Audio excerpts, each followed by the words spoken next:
기억은 당금질할수록 오래 남는다. 기록하고 되뇌고 말하라. 이것이야말로 기억을 잘할 수 있는 가장 좋은 방법이다. 기록은 과거의 반성이자 현재의 발견, 그리고 미래를 향한 다짐이다. 바꿔 말하면 과거와 현재, 미래를 어떻게 기록하느냐에 따라 삶은 달라지게 된다.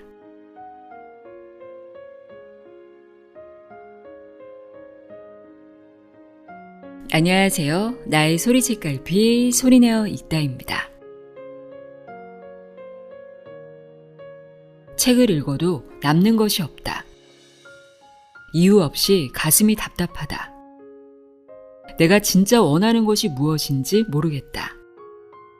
자꾸 일하기 싫고 몸과 마음이 지친다. 사람들과 대화가 어렵고 힘들다. 머리가 복잡하고 고민이 많다. 이 중 딱 한 가지라도 해당이 된다면 당신에게 필요한 것은 기록이라고 말하는 책이 있습니다. 국내 1호, 국내 최초의 기록학자 김익환 교수의 거인의 노트입니다. 명지대 기록정보과학 전문대학원 교수인 저자는 하루하루 기록하고 성장하는 삶의 중요성을 알리기 위해 유튜브 채널 김 교수의 3가지와 교육 프로그램인 아이캔 유튜브 대학을 운영하고 있는데요. 이외에도 참 다양한 활동을 하고 계시더라고요. 이렇게 많은 일들이 가능한 것도 기록 덕분이라고 합니다. 저자는 이 책을 통해 지난 25년간 기록 분야에 매진하며 깨달은 기록의 중요성과 방법을 자세히 전하고 있습니다. 내가 안다고 생각했던 것을 말로 설명하거나 글로 쓰려고 하면 말문이 막히기도 하고 글이 잘 써지지 않았던 경험 있으시죠? 그것을 제대로 알고 있는 상태가 아니기 때문인데요. 무언가를 배웠거나 들었거나 읽었을 때 진정한 알무로 이어지려면 혹은 확실하게 기억하려면 기록하고 되뇌고 말해야 합니다. 기억은 당금질할수록 오래 남는다는 저자의 말처럼 말이죠. 저자는 내 안에 잠들어 있는 성장 가능성을 깨워줄 최고의 무기가 기록이라고 합니다. 기록하면 인생의 방향이 명확해지고 문제로 여겼던 것이 아무것도 아닌 일이 되고 고민은 쉽게 풀린다고 합니다. 게다가 그동안 몰랐던 나 자신이 보이기도 하고 내가 어떤 무의식을 가지고 있는지도 알 수 있다고 하는데요. 이렇게 엄청나게 장점이 많은 기록. 그렇다면 무엇을 기록하고 어떻게 실천해야 할까요? 지금부터 알아보도록 하겠습니다. 김익환의 거인의 노트, 내용의 일부를 읽어드립니다. 귀 기울여 들어보세요.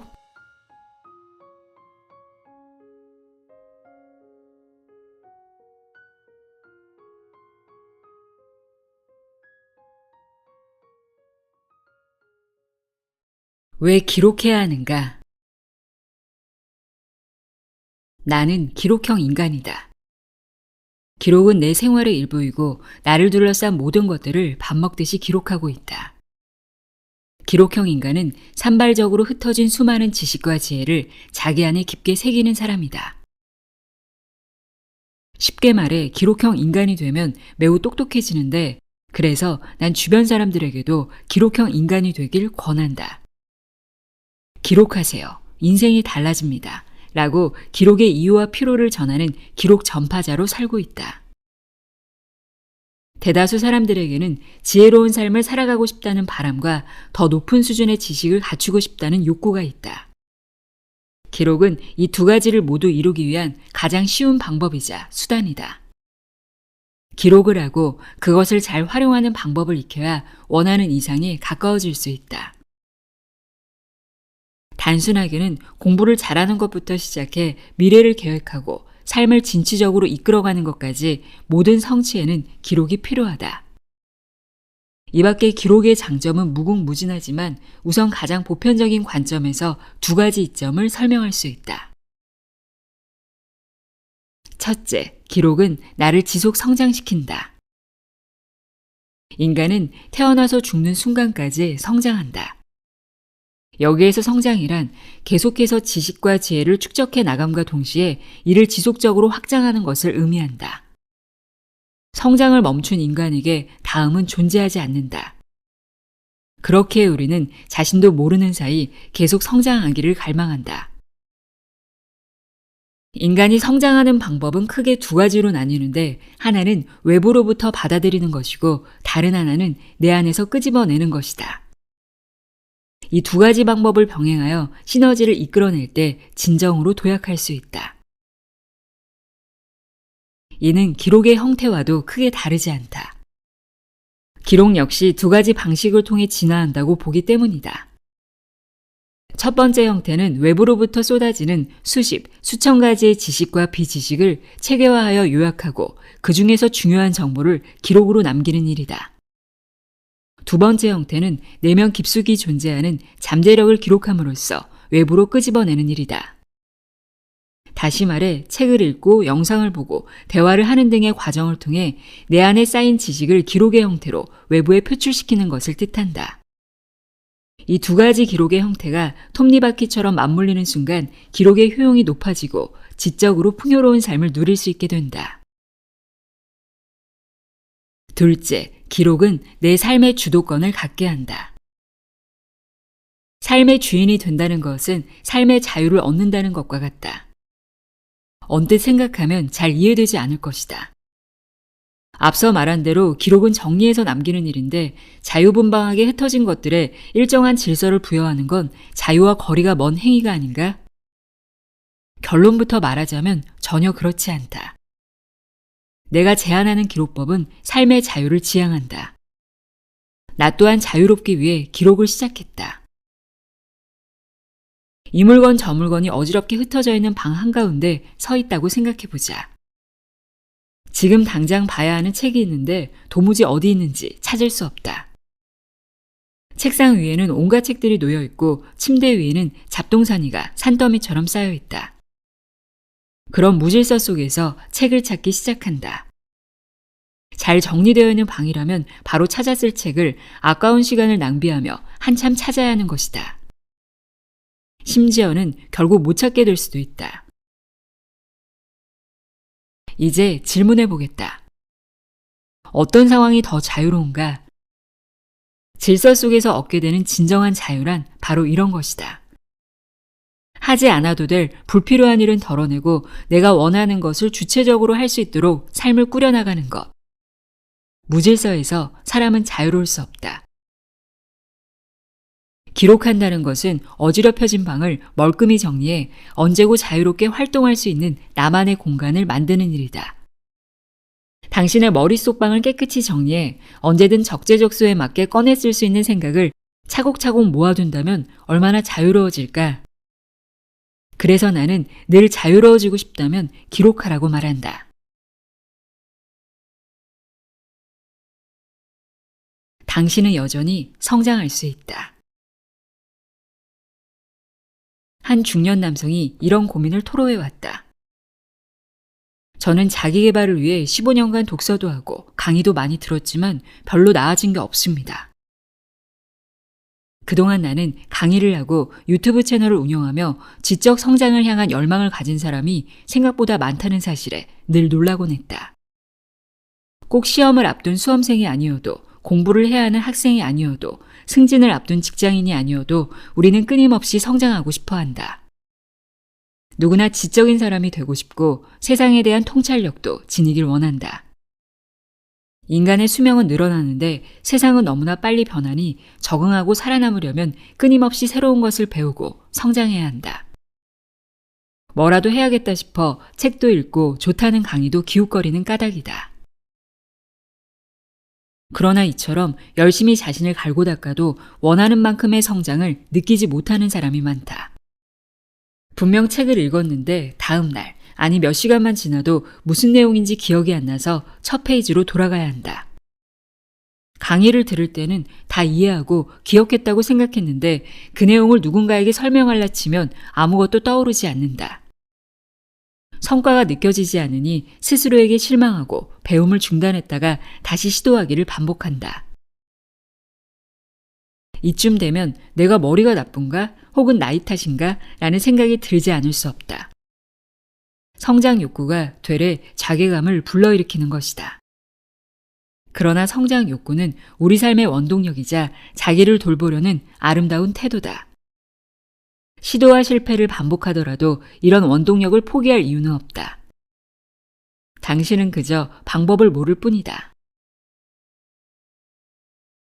작은 변화가 인생을 바꾼다. 사람은 변하지 않는다고 말한다. 하지만 나는 그 말에 동의하지 않는다. 물론 성격이나 삶의 방향을 바꾸는 큰 변화는 결코 쉽게 일어나지 않는다. 하지만 작은 변화는 쉽게 이룰 수 있다. 작은 것들이 차곡차곡 쌓여서 자기 자신을 바꾸고 성장시키며 더 나아가 삶 전체를 완전히 뒤바꿔 놓을 수도 있다. 그러니 변화를 긍정하자. 이제 와서 뭘, 그냥 살던 대로 살자 라는 생각을 버리자. 우리 모두는 변화할 수 있고 언제든 성장할 수 있다. 변화를 부정적으로 생각하는 것은 너무 큰 변화만이 변화라고 생각하고 또 그 결과만을 원하기 때문이다. 그러나 습관이나 루틴, 깨달음 같은 작은 노력이 선행되지 않으면 큰 변화는 결코 기대할 수 없다. 내 얘기를 하자면 나는 본래 내향적인 사람인데 사회생활을 하며 외향적인 성격으로 바뀌기 위해 부단히 노력했다. 이 과정에서 종종 상대방을 과도하게 압박하거나 다소 거친 말투로 대했다. 내가 의식하지 못한 사이에 좋지 않은 습관이 붙은 것이다. 그러다 어떤 계기로 인해 내 말투가 사람들을 얼마나 불편하게 하고 때로는 상처를 주는지 알게 되었다. 그때부터 매일 조금씩 습관을 바꾸려고 노력했다. 우선 말을 신중하게 내뱉었고 되도록 의문형을 많이 쓰려고 노력했다. 대화를 할 때는 상대를 존중하는 태도로 부드러운 표현을 썼으며 강의나 발표를 할 때는 말할 내용을 미리 적어놓고 계속 점검하기도 했다. 이렇게 지속적으로 애쓰며 지낸 6, 7년 사이에 나는 완전히 다른 사람이 되었다. 지금도 완벽하다고 말할 수는 없지만 스스로 생각해도 큰 변화가 일어났고 사람들과의 관계도 긍정적으로 바뀌었다. 6, 7년이 너무 길다고 생각하는가? 하지만 6, 7년이 지난 후에도 전혀 발전하지 않은 것보다 낫지 않은가? 우리 인생 전체를 놓고 볼 때 6, 7년은 그리 긴 시간이라고 말할 수 없다. 나는 이 노력을 지속하면서 매년 아주 조금씩이라도 더 나은 사람이 되어왔다고 자부한다. 나이가 들었다고 성장하기를 멈추지 마라. 나이가 들어 공부하려니 눈이 나빠져서 기억력이나 이해력이 떨어져서 사는 게 너무 바빠서 새로운 것을 배우기가 힘들다고 말하는 것은 핑계에 가깝다. 공부에는 때가 없다. 오히려 살아온 지혜가 무르익었을 때 하는 공부는 성장의 폭을 획기적으로 넓혀준다. 진짜 지식과 지혜로 꽉 찬 사람이 될 기회인 것이다. 여기에 앞으로 이 책에서 다룰 기록이라는 무기를 장착하면 기회는 곧 현실이 될 수 있다. 나만의 성장 메커니즘을 만들어라. 성공하고 싶은가? 라고 묻는다면 아마 대부분의 사람이 예라고 대답할 것이다. 그러나 나는 당신이 아니요라고 말하기를 원한다. 그게 무슨 말이냐고? 나는 당신이 이렇게 답하길 원한다. 아니요, 나는 성공보다 성장을 원합니다. 성공한 삶을 살기 위해 목표를 향해 열심히 달려나가는 건 분명 의미 있는 일이다. 그러나 성공이라는 단어만큼 추상적인 표현도 드물다. 당장 어떤 사람이 성공한 사람인가? 라고 묻는다면 아주 다양한 대답이 나올 것이다. 예를 들어 영어를 잘하는 사람이 될 거야 라는 목표도 사실 추상적이다. 잘한다가 어느 정도 수준인지 불분명하기 때문이다. 그런데도 그저 막연히 성공하고 싶다는 생각을 하는 경우가 너무나 많다. 정작 성공을 위해 아무것도 하지 않으면서 말이다. 성공하겠다는 마음을 부정하는 게 아니다. 다만 성공하겠다는 마음은 무의식에 넣어두고 우리의 생각과 의식을 매일의 성장에 더 집중하자. 성장을 쌓아가다 보면 무의식이 반드시 당신을 성공으로 이끌 것이다. 성장을 계획하고 미친 듯이 지속하라. 성장하기 위해서는 크게 두 가지가 필요하다. 하나는 계획이고 다른 하나는 미친 지속성이다. 뭔가를 계획하고 그 계획을 지속하는 능력이 둘 다 필요하다는 말이다. 계획만 있어서도 안 되고 지속성만 있어서도 안 된다. 우선 계획이라고 하면 흔히들 이제부터 무엇을 할 것인지 정하는 일이라고 생각한다. 그러나 내가 말하는 계획은 자기 자신을 되돌아보는 것에서 출발한다. 메타인지라고 말할 수 있는데 먼저 나 자신을 알아야 목표를 설정할 수 있고 계획을 시작할 수 있다. 나 자신에 대해 알아보기 위해서는 다음의 세 가지를 기록해보라. 1. 목표가 무엇인가? 거창한 인생 목표가 아니더라도 당신이 하고 싶은 일, 이루고 싶은 일, 갖고 싶은 것 등이 있을 것이다. 2. 어떤 일상을 보내는가? 내가 현재 어떻게 살고 있는지를 알아야 앞으로 어떻게 살 것인지도 알 수 있다. 일상에서 일, 취미, 휴식 등 다양한 영역이 있다. 그 시간을 어떻게 채우고 있는가? 3. 어떤 습관을 가지고 있는가? 습관이 곧 그 사람이다. 목표와는 전혀 다르거나 오히려 목표를 해치는 습관을 가진 사람이 있다. 그러면서도 정작 자신의 습관을 잘 모르는 경우가 많다. 매일 반복적으로 하는 일이나 루틴이 무엇인지 떠올려 보라.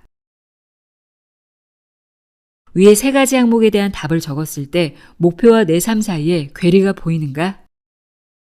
내 목표는 회사에서 인정받는 것인데 일에 관련된 노력을 안 하고 있다거나 가족과의 시간을 늘리고 싶은데 취미생활을 하며 혼자 보내는 시간이 많다거나 하는 등 어딘가 어긋나는 부분이 있을 것이다.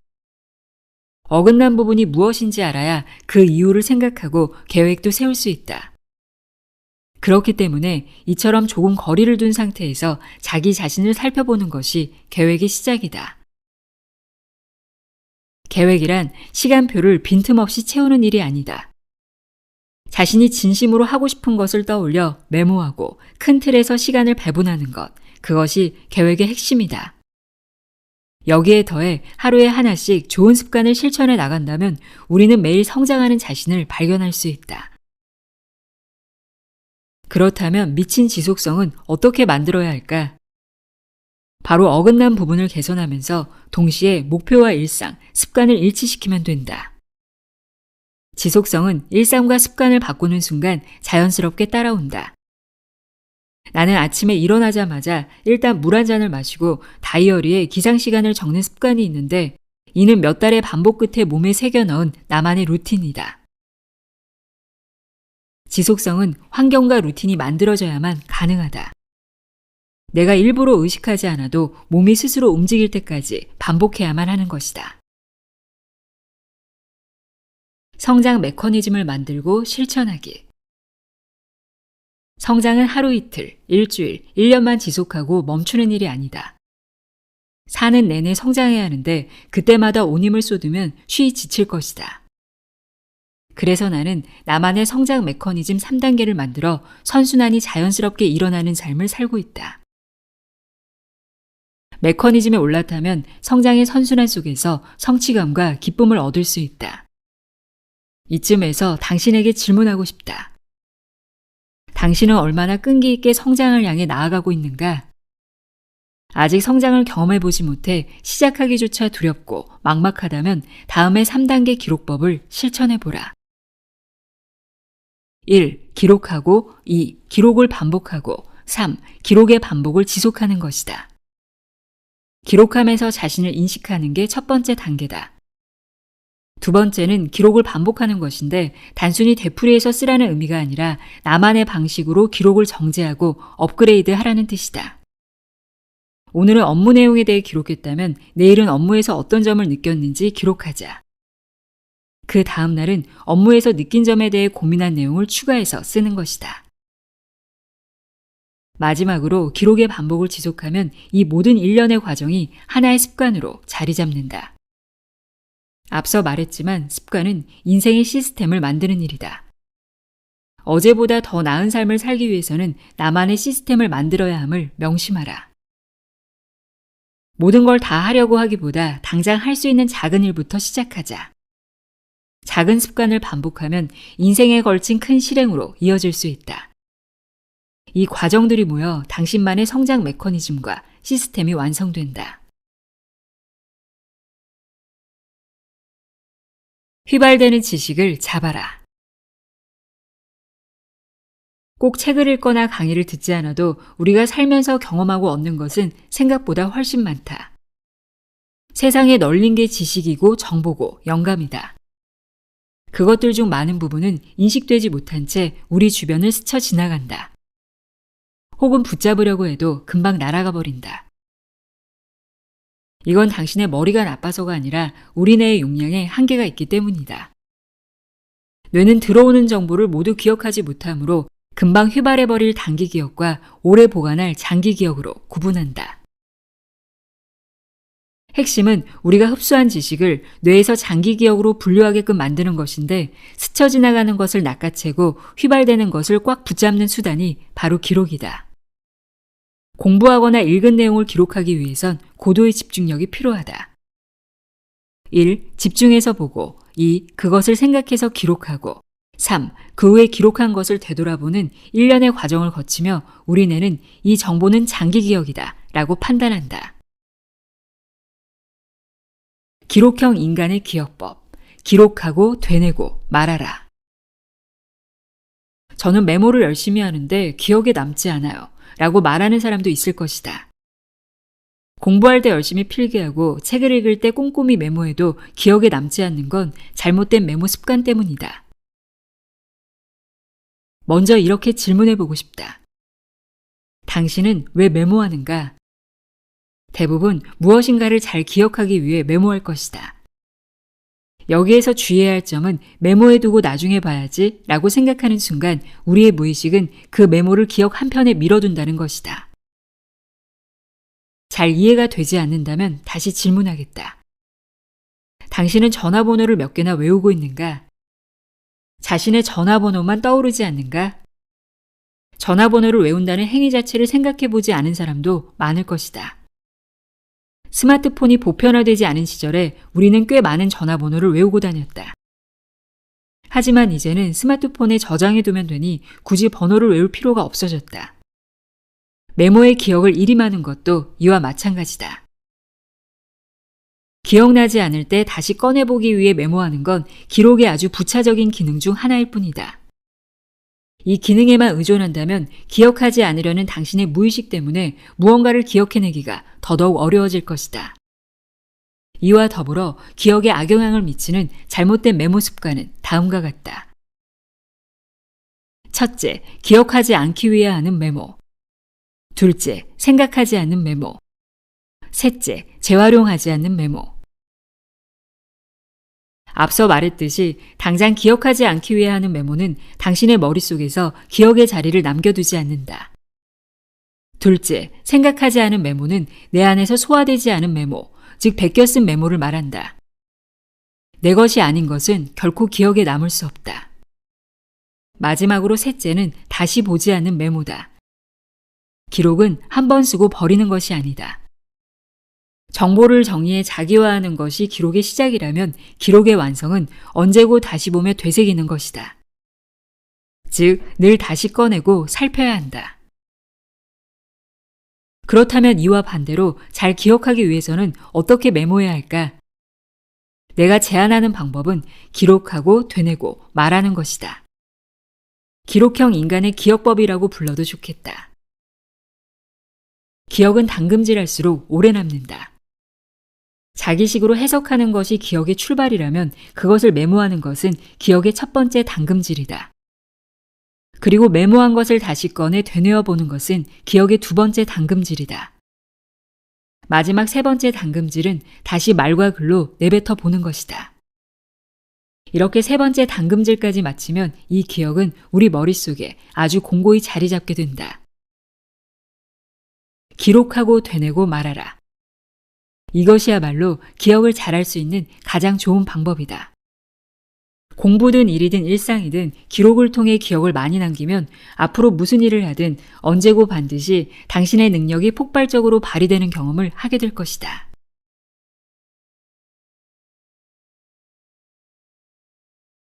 생각은 나선형으로 성장한다. 책 읽기는 성장을 위한 더할 나위 없이 좋은 방법이다. 책을 자기 것으로 흡수하는 것만큼 성장이 효율적인 방법이 없다. 그런데 아무리 읽어도 며칠만 지나면 기억이 나지 않는다고 말하는 사람이 많다. 그런 사람들에게 나는 이렇게 묻는다. 책을 읽으면서 생각하십니까? 공부를 하거나 책을 읽거나 강의를 듣는 것이 단순히 수동적인 행위에 그친다면 사실은 제대로 배우거나 읽은 게 아니다. 성장으로 연결되려면 반드시 생각이라는 과정을 거쳐야 한다. 당신은 책을 읽다가 지금까지 읽었던 내용이 뭐였지? 라거나 강의를 듣다가 이 사람의 얘기에는 어떤 의미가 있지? 라고 생각하는가? 만약 그렇지 않다면 매우 비효율적인 공부를 하는 셈이다. 나는 이런 생각을 순간의 생각이라고 부른다. 삶은 배움의 연속이다. 일상을 살아가면서 누구나 무엇인가를 보고 듣고 읽게 된다. 문제는 우리가 그것을 모두 온전히 흡수할 수 없다는 것인데 내가 경험한 것을 피가 되고 살이 되도록 만드는 출발점이 순간의 생각이다. 예를 들어 책을 읽다가 어떤 생각이 떠오르면 그 순간에 그것을 메모해 둬야 한다. 이 책을 읽을 때 다음 3가지를 꼭 해보기 바란다. 첫째, 한두 쪽을 읽다가 고개를 들고 무슨 이야기였지? 하고 생각하는 것이다. 둘째, 한 챕터를 읽고 나서 키워드로 요약하는 것이다. 셋째, 다 읽고 나서 A4 두세 장 분량으로 요약을 재정리하는 것이다. 최종 정리한 내용을 입 밖으로 소리내어 발표하고 나면 이 책은 온전히 당신 것이 된다. 요약문을 보지 않은 상태에서 이 책의 전체 내용을 말로 설명할 수 있다면 스스로 기록법을 터득한 사람이라고 여겨도 좋다. 자기와 한 것만이 남는다. 자기와의 사전적 의미를 살펴보면 어떤 지식이나 의견 따위를 받아들여 자신의 것으로 만드는 것이다. 유튜브에서 재밌는 영상을 보고 깔깔대며 웃었다고 해보자. 이때 어떤 상황에서 이런 표정으로 특정 단어를 사용하니까 엄청 웃기네 라고 순간에 생각을 했다면 이것은 유튜브 영상을 자기화한 것이다. 그 영상을 받아들여 나만의 방식으로 해석했기 때문이다. 이처럼 자기화는 순간의 생각이라는 회로를 타면서 작동한다. 이때 우리가 본 것, 들은 것, 읽은 것이 선명한 이미지로 저장된다.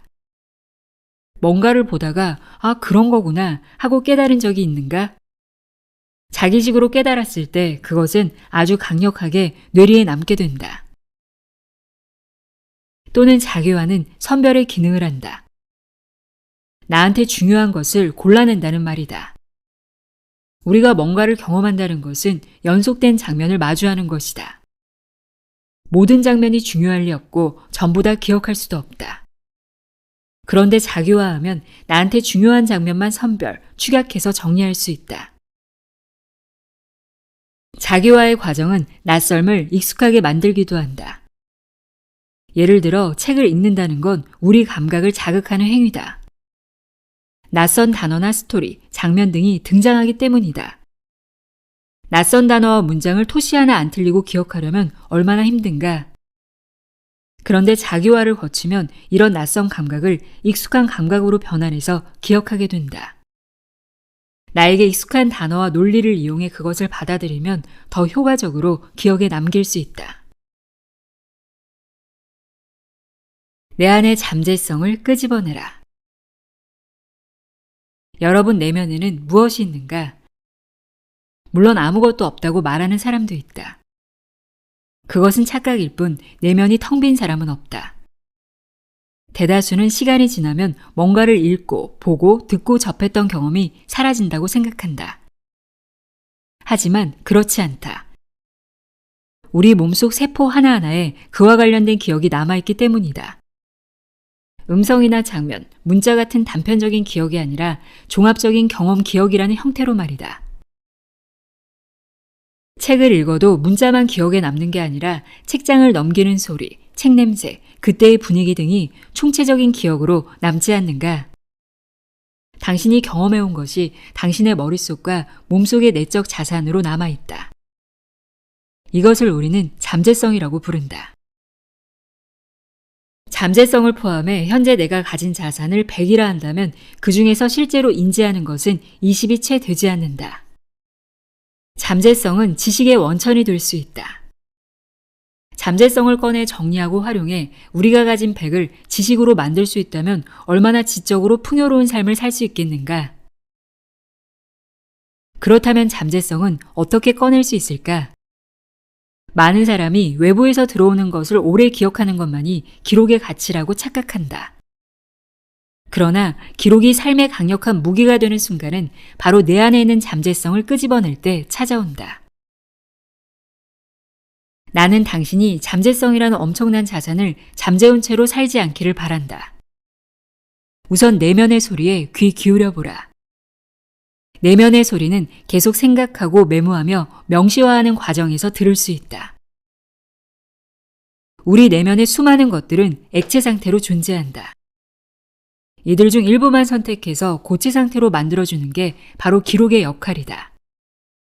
고정되지 않고 유동적으로 떠돌던 것을 기록을 통해 일종의 확정 상태가 된다.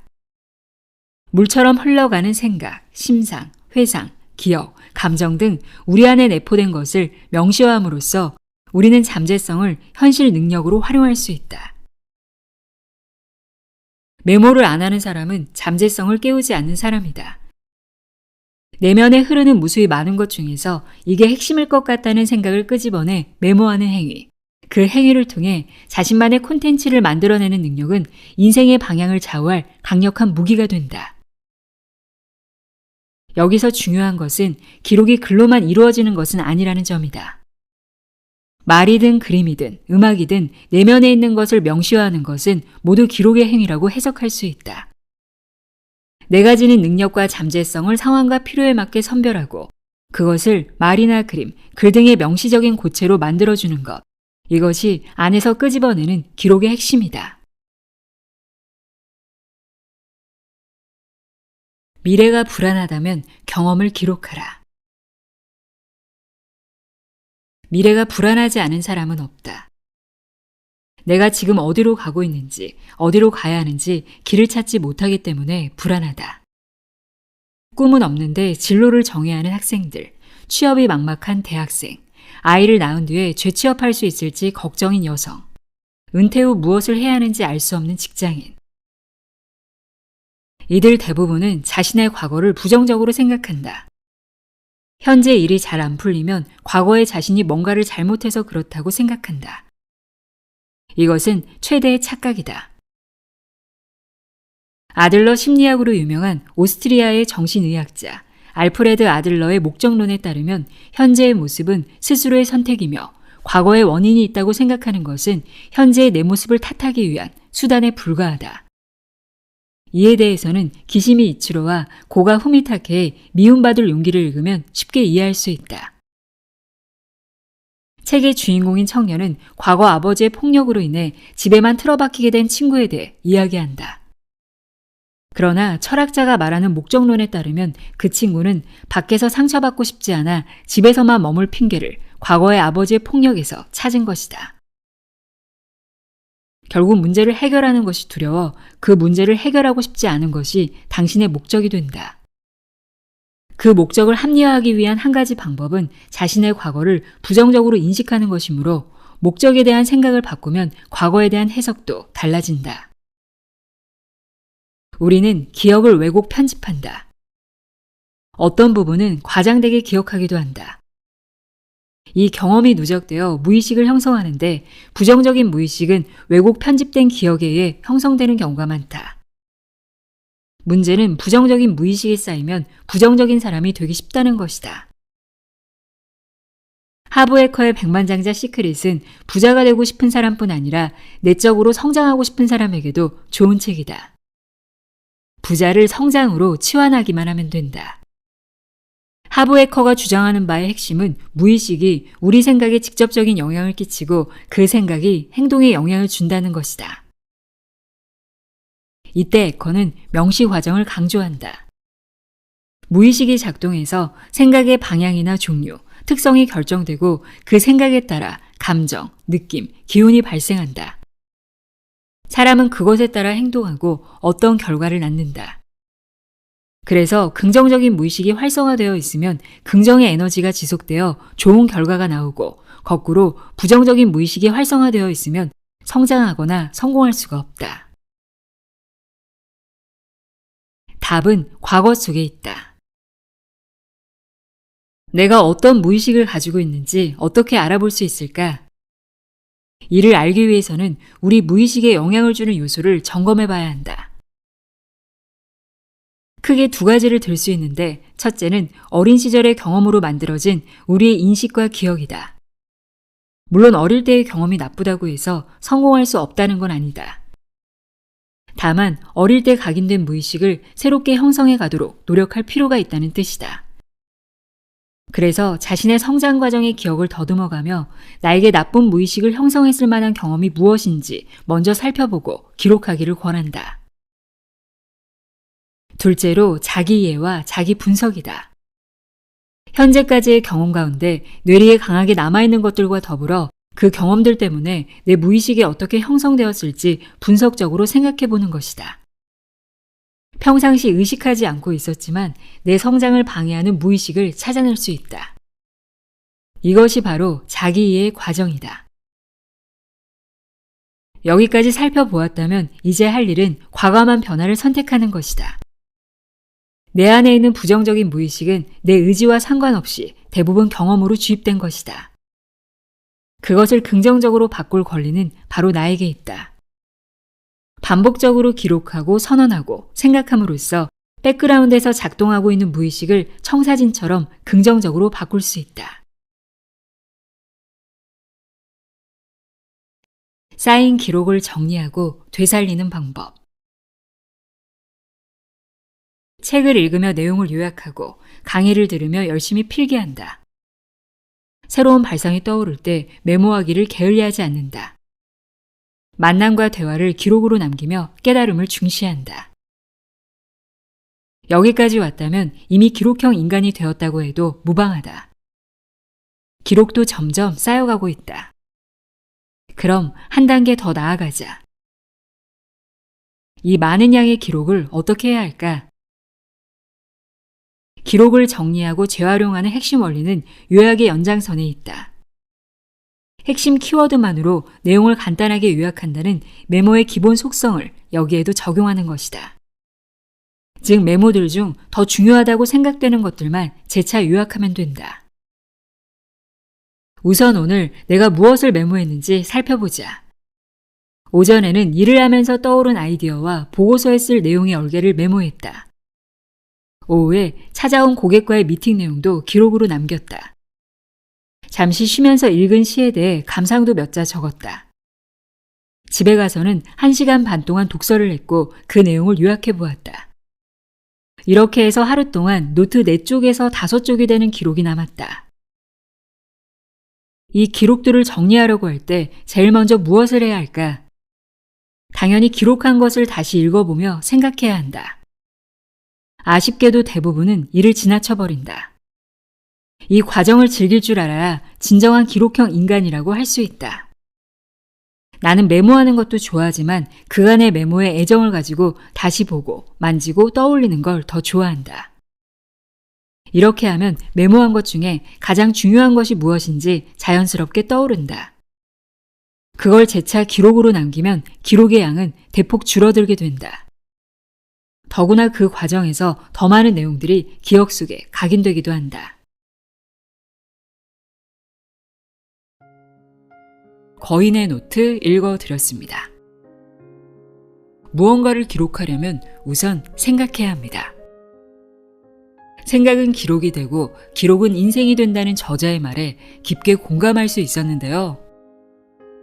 기록하는 습관으로 하루하루 성장해 나가시길 바랍니다.